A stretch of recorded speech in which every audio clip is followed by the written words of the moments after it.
આ ન્યૂઝના પ્રાયોજક છે ભારત વિજય લોજ, શુદ્ધ શાકાહારી ગુજરાતી થાળી માટે વર્ષોથી જાણીતું નામ, લક્ષ્મીનારાયણ મંદિરની બાજુમાં જેલ રોડ, ધરમપુર। નમસ્તે દર્શક મિત્રો, ખબરદાર ન્યૂઝમાં આપનું સ્વાગત છે। આવો જોઈએ આજની હેડલાઇન।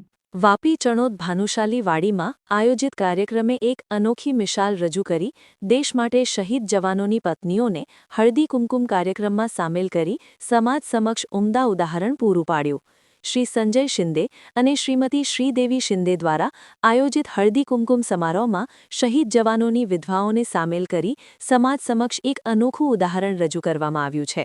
1 ફેબ્રુઆરી 2026ના રોજ Kutchi Bhanushali hall, Chanod colony, KBS college પાસે GIDC વાપી ખાતે આયોજિત આ કાર્યક્રમમાં મોટી સંખ્યામાં મહિલાઓએ ભાગ લીધો હતો। આ કાર્યક્રમની ખાસિયત એ રહી કે નિવૃત્ત પેરામિલિટરીના સભ્યો તેમજ દેશની સેવામાં બલિદાન આપનાર શહીદ જવાનોની વિધવા મહિલાઓને પણ સન્માન સાથે આ પરંપરાગત કાર્યક્રમમાં સામેલ કરવામાં આવ્યા હતા।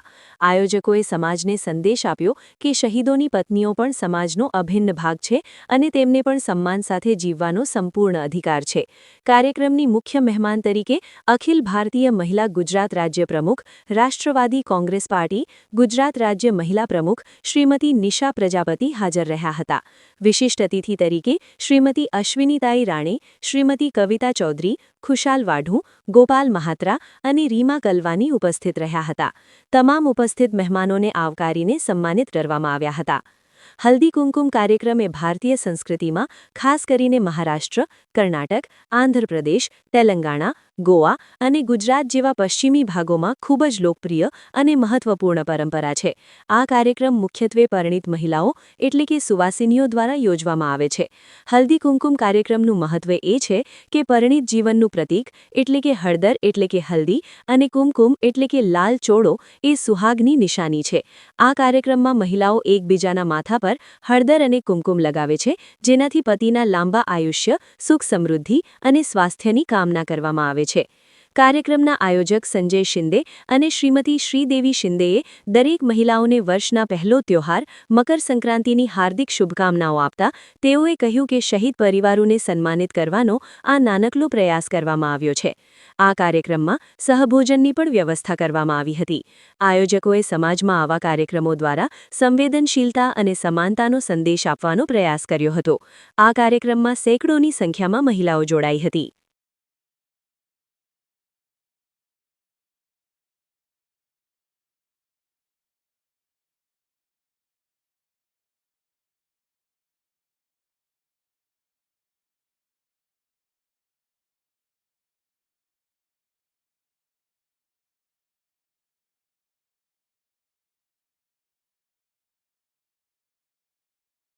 નામ નિશાબેન પ્રજાપતિ છે। હું NCB ગુજરાત મહિલા પ્રેસિડેન્ટ છું।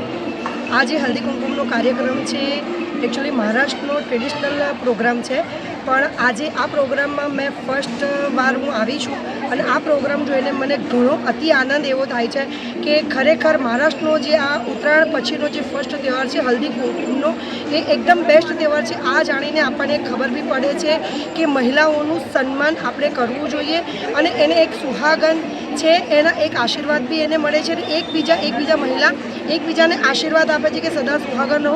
અને આ લોકોએ જે બી કાર્યક્રમ કર્યો છે, મહિલાઓનું ઓલરેડી પહેલેથી વિધવા બી છે પણ પાછળ એના પતિનું નામ બી ચાલે છે, તો એને બી હલ્દી કુમકુમ કરવું જોઈએ। તો એઝ અ બેસ્ટ કાર્યક્રમ અને આવો કાર્યક્રમ આખા ગુજરાતમાં બી થવો જોઈએ। હરેક મહિલાઓની સાથે છું। અહીંયા આવીને મને ઘણો ઉત્સાહ અને આટલી બધી મહિલાઓ તાકાતમાં જોઈ અને શિંદેજીનો અમે ખૂબ ખૂબ ધન્યવાદ બી માનીએ છીએ અને આવી રીતે જ કાર્યક્રમ કરતા રહે અને અમને લોકોને આવી રીતે બોલાવતા રહે અને અમે એમને કંઈક મદદરૂપ થઈએ એ अमने सारू हमाરું सौभाग्य है। सबसे पहले तो धन्यवाद। हमारे मराठी में बोला जाता है तिळगुळ घ्या गोड गोड बोला, तो ये एक वर्ष का पहला त्यौहार है, लेकिन इसमें एक नया थॉट लेके हम लोग यहाँ पर प्रस्तुत हुए हैं। कहते हैं कि हल्दी कुमकुम सिर्फ सुहागनों का ही त्यौहार है, लेकिन हमने इसे एक नई पहल दी है। हम उन सभी नारियों को भी वहाँ पे ऑनर करने वाले हैं जिनके पति नहीं हैं, क्योंकि मैं ऐसे मानती हूँ कि भले पति अगर नहीं है फिर भी वो आधार कार्ड पे नाम तो रहता है और लाइफ टाइम में अपना पति का नाम रहता है, तो क्यों ना उसे अधिकार नहीं है हल्दी कुमकुम का? यकीनन उसे भी हल्दी कुमकुम का अधिकार है। ये नई सोच लेके नई पहल लेके आए सबसे पहले तो हम पैरामिलिट्री के जो हमारी वीर नारियां हैं उनका हम सम्मान करेंगे। बाद में यहाँ पे उपस्थित जितनी नारियां हैं जो सुहागन नहीं हैं उनका भी हम ऑनर करेंगे, क्योंकि हम चाहते हैं उन्हें बताए समाज आज भी उन्हें उसी रूप से देखता है जो पहले उनका था। बस यही पहल लेके चले और ये बहुत ही भव्य दिव्य कार्यक्रम हुआ है। कम से कम 800 के ऊपर तादाद में सभी महिलाएं यहाँ पे उपस्थित हैं। ट्रेडिशनल लुक में संस्कृति, परंपरा, मराठी कल्चर ये सब यहाँ पे इकट्ठा हुआ है। कहीं आप लोगों को भी ऐसा तो नहीं लगाना कि कहीं हम महाराष्ट्र में तो नहीं आए करके। तो बस यही एक पहल थी, इसलिए मना। एक्चुअली रथ सप्तमी होने के बाद में ये हल्दी कुमकुम खत्म होता है, लेकिन रथ सप्तमी तक बहुत सारे घरों में हमारा बहुत ही बड़े लेवल का हल्दी कुमकुम होता है।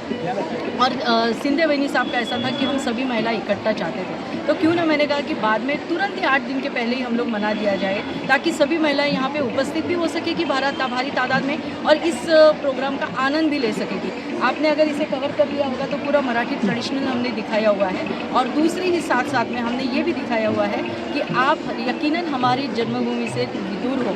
जन्मभूमि हमारी महाराष्ट्र है, लेकिन कर्मभूमि हमारी गुजरात है, तो इसी में हम लोगों ने ये कल्चर यहाँ पे प्रस्तुत किया है। हल्दी कुमकुमનું મહત્વ એવું છે હિન્દુ સંસ્કૃતિના હિસાબે આ તહેવાર વર્ષનો પહેલો તહેવાર ઉજવવા માટે આવે છે, અને જે સૌભાગ્યવતી નારીઓ છે એમના માટે જે હલ્દી કુમકુમનો કાર્યક્રમ આ સૌથી વધારે આ મહારાષ્ટ્રમાં વધારે આ પ્રોગ્રામનું મહત્ત્વ છે।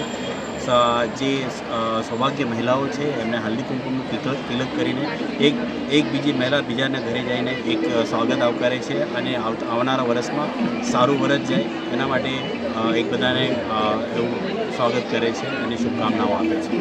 એટલે આ તહેવાર વર્ષનો પહેલો સૌથી સારો અને સુંદર બને એના માટે આ કાર્યક્રમ છે।